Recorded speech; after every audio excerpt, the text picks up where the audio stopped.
Hello, everyone, and welcome to the BLIMP Podcast with Brando and Jordo. I hope you are all doing well today. We're joined by a special guest today, Jase Pearson from Pearson Automotive, a master networker. How are you, good sir? Yeah, thanks, Jordo. Yeah, good, thank you. And thanks for having me, boys. Excited to be your first guest. Oh, cheers, mate. No, yes. It's exciting. We would like to say it's an honoured position, but we're really excited to have you here today. So, mate, thank you so much. Obviously, today's topic is that we've got you on for is like you and I have worked together. You're a master networker, right? You're a connector when it comes to people. We said last week, or during in our last podcast, that we really wanted to talk about networking. We spoke about credibility last time, but networking, your network is your net worth. That's how we get through. Yeah, that's how we get through tough times, things like that. Before we go in to sort of learn a bit about you, Jason, today. The thing I wanted to share with our listeners is it's an analogy from nature that I think really relates to that support network that you have around you, and it's actually about these American redwoods. So if you're not familiar with these American redwoods, they're a really, really tall tree. And Jason, I know you're familiar with these trees as well when it comes to networking, but they're about 2 meters in diameter and they grow to 120 meters tall. So in Australia, a telephone pole is about six to 8 meters, right? So think about 15 of those things stacked on top of each other and only 2 meters in diameter, and they go straight up. And you get big fields of these redwoods. So what happens in America and where these trees are renowned is the hurricanes come through and they uproot trees with huge root systems. So you see a tree that's just being ripped out of the ground and the root system is nearly as big as the tree. But these redwoods, they stay standing, they stay strong. And it makes you think like these things to withstand during those hurricanes must have a hugely deep root system. The funny thing is those trees have a root system. So they're 120 meters tall, 5 feet deep, like 5 to 6 feet deep. That's how shallow their roots are. And their strength actually comes from each tree sends its roots out. So even though it's shallow, it sends its roots out as like feeler roots and it interlocks with the roots of neighboring trees. And that's what networking is about. That's what people and support in business is all about. And today we want to really talk about how do we send out those roots so that when the storms of business or COVID, whatever hits us, we stay standing. So over to you, Brandon. Good, sir. Yeah, no, Jase, really excited to have you on here. I think it's something we've been working towards for a while, and we're all live very busy lives. Thank you for coming on and taking the time. It's really great. Yeah, cheers, mate. Yeah, so Jordan describes you as a networking genius and very modest. But I think he's talked me up a little, but yeah, no, I enjoy it. It's good. So like Jordan says that you're constantly doing networking activities, and so what did you say, Jordan? 3 to 5 times a week, was it? Oh, heaps, yeah, Jason. I think you do. How many catch-ups with people, like from a networking point of view, per week? I think I probably average. Yeah, I mean, as you know, mate, catching up with people I enjoy doing, whether it's at the pub or over a coffee. But you might try and do that anywhere between 5 to 10 times a week with different people.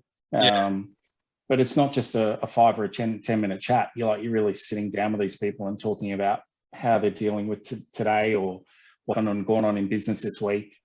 And you kind of take all that on board. And if you're a good listener, you tend to, people are receptive to taking your invite to go and catch up with them and have that beer or drink. I had a phone call this afternoon on my way to this chat, actually, and lined up a lunch date tomorrow. So. Oh, it's good. So you read the How to Win Friends and Influence People book then. Exactly. That's good. So I guess what attracted you to wanting to get into network marketing? What was the thing where you were like, okay, probably networking, Brando. We don't do that network marketing, mate. Not network marketing. Oh my gosh, why did I say that? What is this MLM on our podcast? What are you on? Pyramids? No. It's a That's what I deal with. Right. I can't edit this out. This is great.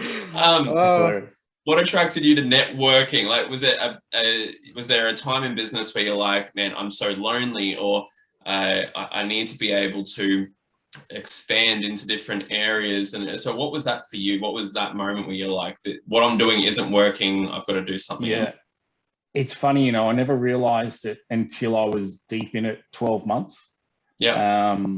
I put on a manager about 8 years ago. And the idea behind that was to allow me to go back on the tools more and look after my shop in the background and have someone out the front. I was actually struggling with the everyday phone calls, quoting. It was funny, I was struggling with people, but it was with the clients I was struggling with. So I needed fresh influence in the front of the business while I looked after the back end. And then the manager come along and said, look, you should really try this networking. And I'm like, I don't have the time for that. It's not me. It doesn't work for mechanics. It's not billable. Yeah. And he's like, where I was at, it was working really well. And I'm like, look, if you want to do it, sure. You go and dedicate some time to it. I'll let you do it. So he did it for probably 2 or 3 years with success, but probably not fantastic success. Yeah. So then anyway, we decided to pull out of that for a while. And I had a client hound me to come along to his network event. And I'm just like, oh, mate, I don't really want to go. And this probably went on for 6 or 8 months. And eventually I buckled and said, yeah, come on, let's go along and I'll check it all out. So, and people were talking, presenting, and I was probably a bit arrogant towards it. I'm like, this isn't really for me. I sat down for the hour and a half, listened to what was going on in the room. And it was really funny. I decided to tick beside names and put lines through names. It was, like I said, it was very arrogant of me, but the tick was I could have a beer or a coffee with this guy or woman. The line through it was, I don't think we would get along. Our personalities probably would clash. And out of the 30 odd people in the room, I think I had about 23, 24 ticks. And I thought I might come back for another look because I met a couple of people there that I did too, and we clicked straight away. Came back for a second look, was made feel really comfortable. And I suppose eventually, once I kept consistently going and enjoying it, I realized that I really enjoy this stuff. I didn't think that I would. I'd been so arrogant towards it for nearly 20 years of business, and wish I had have done it 20 years ago. So, what am I now? 3 years deep in of solid networking, and I'm finding other network groups to go to. And God, I'm even finding myself at commerce groups every now and then, which I never thought I would. But, and then I actually get a kick out of connecting people. So for me, to try and help someone grow their business is more of a reward than trying to grow my own. So I think that is what I really enjoy about networking. It's such a powerful and such an attractive trait in someone, I think, being able to put someone else before yourself and help them. And I think it's like, with me, I've got a friend who's starting up a business right now, and I'm actually paying a staff member to be there when he can't be, or when I can't be there to help him, just to help kick him off the ground until he can, get in and start doing it himself. So it's one of those things where I'm just like, I've always said that I want to help people in business. It's time for me to put my money where my mouth is, right? And so I love that. Do you think that in networking, do you think that it would suit everybody in business? Like, is there a time, or is there something like where they should potentially hire someone or look at their stuff and see who might be interested in that? I think if you're the business owner, you tend to do better in networking than, say, a manager or a staff member. Yeah. It's like anything, whether you go to a restaurant or a pub or the mechanic, people want to know that they're talking to the owner. They want to know, people like to feel important. Yeah. And by going to a pub and saying, here's the owner of this pub, I'll introduce you to him, you kind of feel important connecting them, but also the person you're connecting feels important because he's now met the owner. Yeah. And that's the relationship you've built. I think if you're the manager, people don't feel as connected to business. Yeah. And I honestly believe that business owners definitely do way better in networking than staff or managers. And is it for everybody? The straight up and down answer is no. The short time I've been doing networking, and I must admit, in that short time, I've really done a lot of networking. I see people come and go, and it's usually the ones that go are the ones that are all take. They're not the people that are there to help other people. Yeah. I think if you join a network group trying to grow your business, you've kind of hit the ground running on the wrong foot. Yeah. You started off on the wrong foot, where if you're going there to grow yourself first, then you start to grow your business from there. Yeah, you see too, like with, you send employees to say a networking event. There's so many networking events, Brand. I think you've been to a couple as well in the past too. Well, I'll let you go into that, but you send. I've seen this happen. You could be a luncheon or whatever it is. If you like, I think as a business owner, you're more invested in trying to get some results from it. Whereas I know when you send staff, they're sort of like, oh, I know them guys, they're lawyers or whatever, and they go in their little clique. Oh, I know, we know them boys. So if you send staff or employees, they tend to find, they're definitely not working at that event. No. I think the key is in the word network. It's not net eat, not just chill out, like network. And I think you've actually got to go there. Like you got to put the work in. And I think sometimes sending employees to networking events can be a frivolous exercise. If it's a presence or you're sponsoring it, no worries. But it depends. Like if you were really trying to see results, like having a vested interest in that is really important. So a BDM or someone may be important. But Brenda, you've been to like obviously a few networking events as well. Yeah. So I've been to networking events as a salesperson, which I think has been because you've got skin in the game as a salesperson, right? You've got like commissions and all that rides on getting these connections. And so that was probably where I was really introduced to networking. And then I went into, business, and I hated the idea of it. I'm just like, I hate, talking myself up and, why am I better than everyone else? Well, the truth is I'm probably not, but, it was that thing where I just really felt out of my depth. And even though I'd been there before, spoken to those people and all that, it felt, not nice.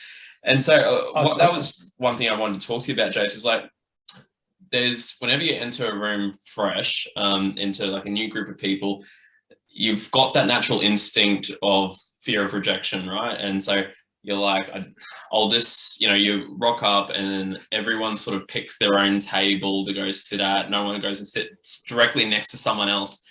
And or they'll have their cliques that they already know people, and so they'll go sit down. Yeah. And you feel really alienated. Like, you're not a part of this. And then, one person might come and sit next to you and have a chat with you, but you just feel really awkward. And so what have you found has been the best way to force yourself out of your comfort zone and use that to gain, benefit not only for you, but for the other people as well?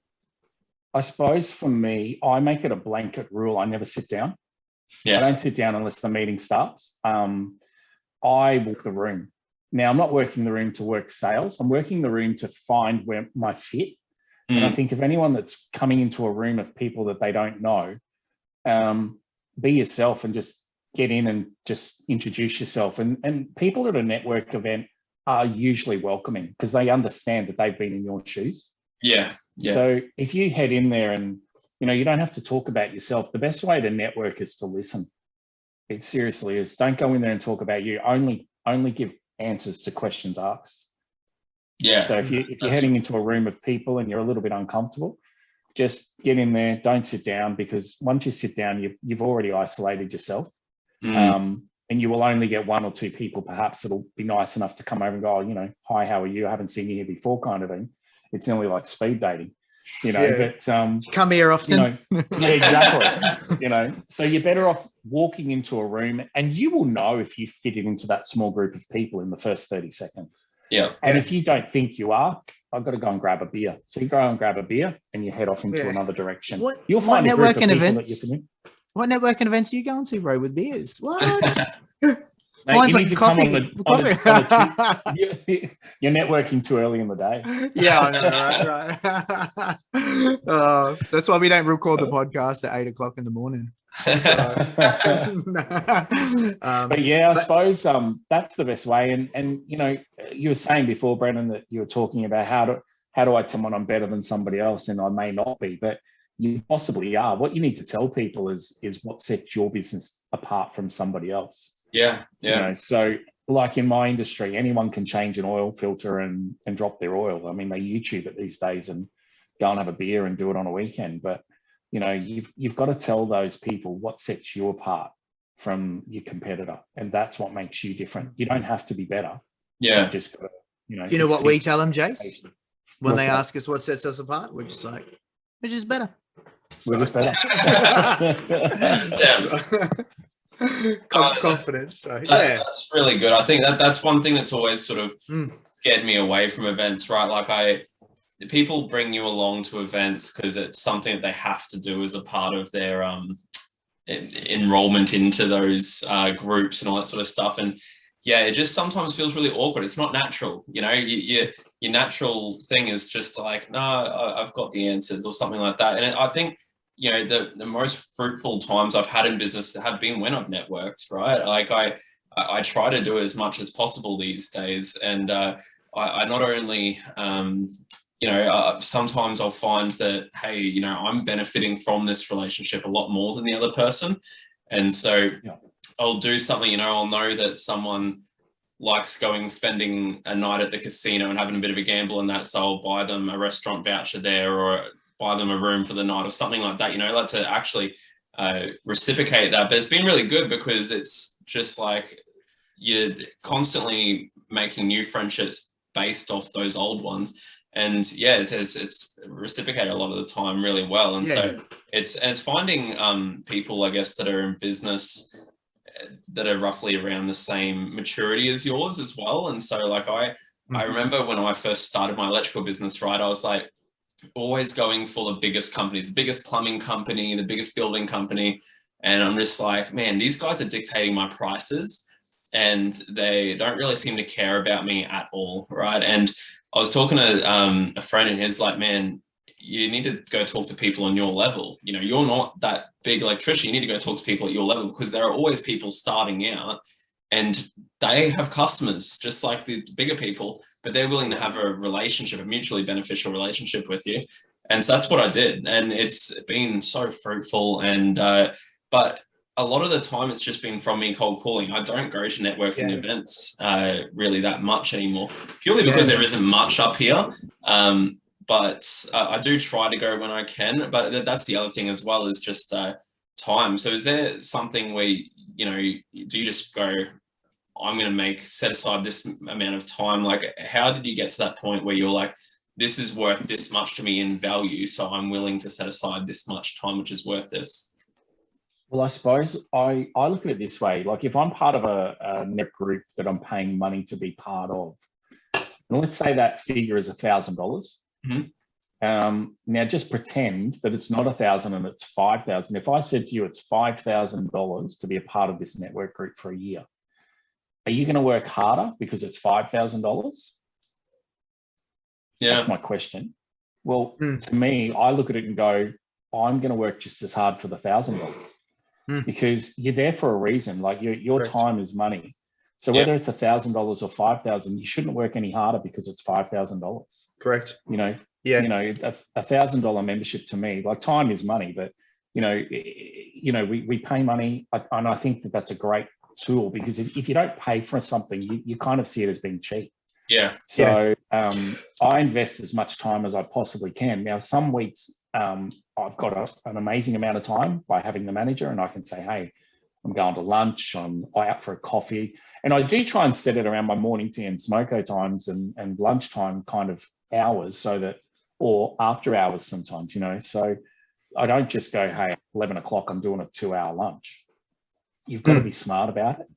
But yeah, certainly I think once you're invested, you invest as hard as you can.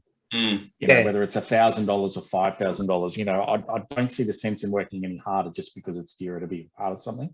So I just dedicate my time as much as I can for it. No, that's a good call. That really answers your question, but yeah. Jase, it does. It's the funny thing is, like, sometimes I sit there in like the networking group. So I do a lot of networking with yourself. I'm in a networking group and it costs you sort of X amount. I don't know what it costs, maybe $3,500, $4,000 a year.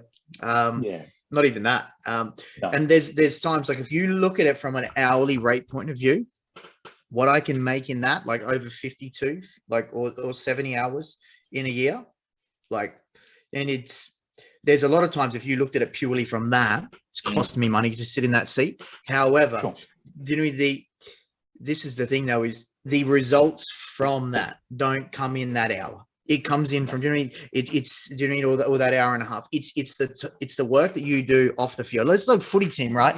Yeah. It is you don't win premierships just rocking up to play game day. Like the season is won and the premiership is won off the field, training, the religious habits you've got when it comes to strict diet. That means that when we are put in front and we are put on the field, we kick some serious ass. And the same is true with networking, right? Is the time commitment is probably more than a couple of hours a week. It's probably 6, 7, 8 hours a week. However, that's where the results come. And for me, that's really important. And I think a network is also, when we talk about network being a net worth, if you go, like, money is a byproduct of value. And I find one of the most important things about having a good network is not just, it's the value of having connections with people who can assist my business as well. And as well as, if I want to make introductions to those people who need someone, like, you've got a good network when people call you up and they're like, hey, Jordan, like, a lot of people who can help me with this. Yeah. And that's awesome, because then I can bring value to those people in my network and also the other people as a connector. And I think, Jase, that's where you're really good, is this master connector. You're this, you wouldn't say a middleman is probably the wrong term, but you are this link. Do you know what I mean? Where you can put people in touch with other people and potentially save them a lot of time, heartache along the way. So I look at this, like, you think about how many people will you look at who go through like SEO or something, right?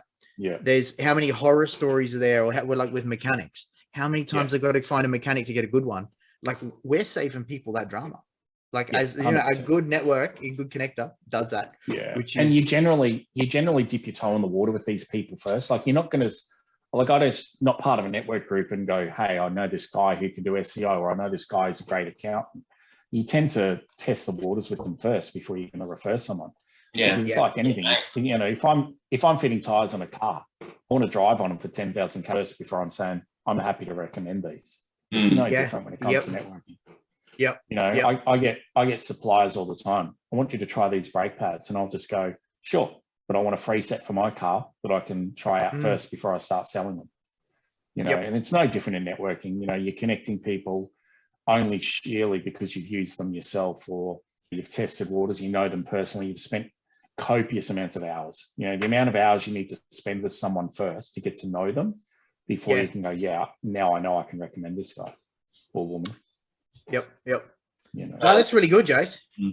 So Brandon, you mentioned something before, like reciprocating or reciprocity. I think that's really important. Like, to be a networker or a connector, like, Jase, you don't have to be a member of a group, do you? Like, I think for me, I know in my business, and I'd like to hear your thoughts on how you do it too, I rely on reciprocity, but also be in front of mind. So one thing that I'll do is, like, I've got a big client base, but I will actually just call clients out of the blue. Hey, what's happening? How are you? Is there anything we can do? This is what we're working on at the moment, which might be of value. Because it's a bit like this, like, reciprocity is, like, sometimes when someone invites you to a wedding, you're like, freaking hell, we better invite them to our wedding. Like, hopefully you're not having a wedding too often. Or you just say a barbecue or a party, right? They invite you for a barbecue, you like, probably invite them for a barbecue. So by the way, are you a barbecue, Jase? But it's reciprocity. When someone does something nice for you, we feel obliged to do something back. And one thing, I do this strategically. So if any of my clients are listening, when I call you, it's not just because I love you. It is, I do this, like, we strategically position ourselves there. Like, I will call up and you know what, I will bring value. If there's something that is of benefit to them, or some news that we get, I will share that with them. And this is the thing, is I'm still going out of my way to assist them by doing that. And it just so happens, and I will do that with the intention to assist them. But a lot of times, based on reciprocity, they'll be like, oh, by the way, Jordan, do you know, I was chatting to someone the other day and they could use some employment contracts. They could use some policies. But you've got to create those opportunities, right? So, and when I hear that, I'm like, well, you could have probably referred me at the time. But this is one thing I've learned, Jase, people won't go out of their way to refer and create opportunity. As a networker, that is something that you actually do. So tell me a bit about that. Like, why do you create it? How do you create it? I think it's just something that's your nature. It's kind of like, like I said before, I'm all about wanting to help someone else before I myself. If a boat's capsized, you're going to get the life jacket before me, because I know you can't swim, George. But my boats catch on fire. Two of them. But I suppose I listen to people, whether it's around the barbecue. I'm at work. I've got clients and suppliers in and out my doors all day long. I'll have 10, 15 clients a day, probably double that in suppliers, but you just don't go high by, you get involved. Like, and some of my clients have been long standing. And I'll give you an example. I had one the other day, probably about a month ago. He was in, one of my oldest clients actually. And he was telling me, we were just chatting. We were talking about car repairs and how they're getting expensive. And I said to him, tradies. I said, tradies of today, the prices are through the roof. He goes, don't tell me about tradies. I need a plumber at the moment. And I'm like, oh, really? So you get into that conversation, and it turned out he needed his toilets looked at, or he needed also his air conditioning looked at. And just so happens that I know two people from my network connections that I could highly recommend. And he loved that. And he rang me back after all the jobs and everything were completed and went, thank you for making that so easy for me. He said, you made the phone calls, you connected me to these people, they called me. Next week they're here fixing both my problems. It's sorted. It was a great price, and now I don't have to worry. And to me, that also keeps my client happy. You look good too, like even without. That's what I mean. And that's not even the intention. And I suppose people trust people. If they trust you, like if my customers trust me to look after their car, if I'm going to recommend someone, they're clearly going to trust that as well. So it makes life a bit easy for me. I just keep, I don't know what it is, but I just have in the back of my mind all the time, my network, it just sits back there and gets triggered. I have these trigger points where someone will be talking to me and I go, oh, really? I was having oddly enough, a beer with a mate of mine who's a lawyer, and the owner of the place was having some dramas about a couple of years ago. He looked terrible. He walked in, it's like reading the room. He walked in, I said, what's going on with you, bud? And he goes, oh, I don't know. I said, no, what's going on? Let's have a beer. So he sat down with us and I introduced him to my mate, and just so happens that he actually needed what my mate did, specialized in. Them, bang. And they're still doing business 2.5 years later. Wow. So, for me, it's an opportunity to just take on board what people are talking to you about. And then it's a little trigger point and you go, I can help that person. And that's where I get the kick out of it. So I suppose that's why I connect people. I had a business coach that I was doing some work with for a while, and I caught up with him just recently, just for lunch. And he's now gone off into a labor hire company. And the first thing I thought of is Geordie specializes in those kind of things with his policies and stuff. So I sent him an email later saying, hey, what's the opportunity with your HR stuff? He goes, look, I've got someone on board, but I'd be happily enough to meet someone you're talking about, and I'll make the connection before too long. Just little things like that. We'll sort them boys out, don't you worry. We'll sort them. But I suppose for me, it's I don't know. I think to a point you're born a little bit that way. I don't think you can. You can certainly learn it. It's a learnt habit. It's still hard, man. Hey, like you definitely. I mean, I think an element of you is born that way, but there's still so much you got to create, right? Like I'm a people person. It's still easy to default and sit down, bro. I'll be honest. I've been networking and I've been guilty of it more so. Do you know, we can go to a networking event where the people. I'm comfortable. I'll make the most of it. You go to some random joint, like I've been that guy. Nah, that sounds real creepy. Like just sitting around chilling. No, like I'll work the room, but it's easy. Do you mean find a few boys, like three? Do you mean a few people that convo for the next 2 hours is us. Brent, this was something you mentioned, but you asked Jase some stuff before about like when it comes to like an event and work in the room. Jase, one thing I do know, you're aware of like who to approach, right? Like, do you know how people stand, physical body language? Can you share that with us?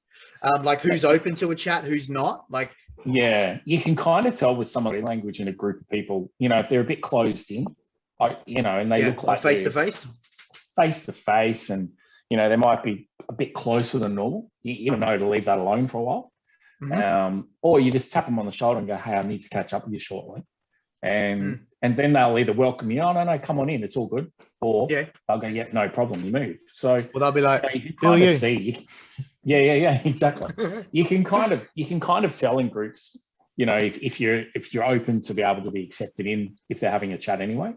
I just barge my way in. They'll tell me. You can feel the awkwardness in that conversation stop if you're not meant to be there. You go, I'll catch up with you soon. And aren't these hors d'oeuvres amazing? Wrong events, mate. That's wrong events, mate. I think so. No beer at these ones. It's only wine. I've noticed that people are usually very inviting, right? Like I've never been to one where people are like, don't talk to me. And so unless they're new as well, but like, it's like you said, you sort of, you have to have that charismatic approach with it. And, you know, I don't know about you guys, but I'm not extroverted. Like I can be for a period of time and then I have to withdraw.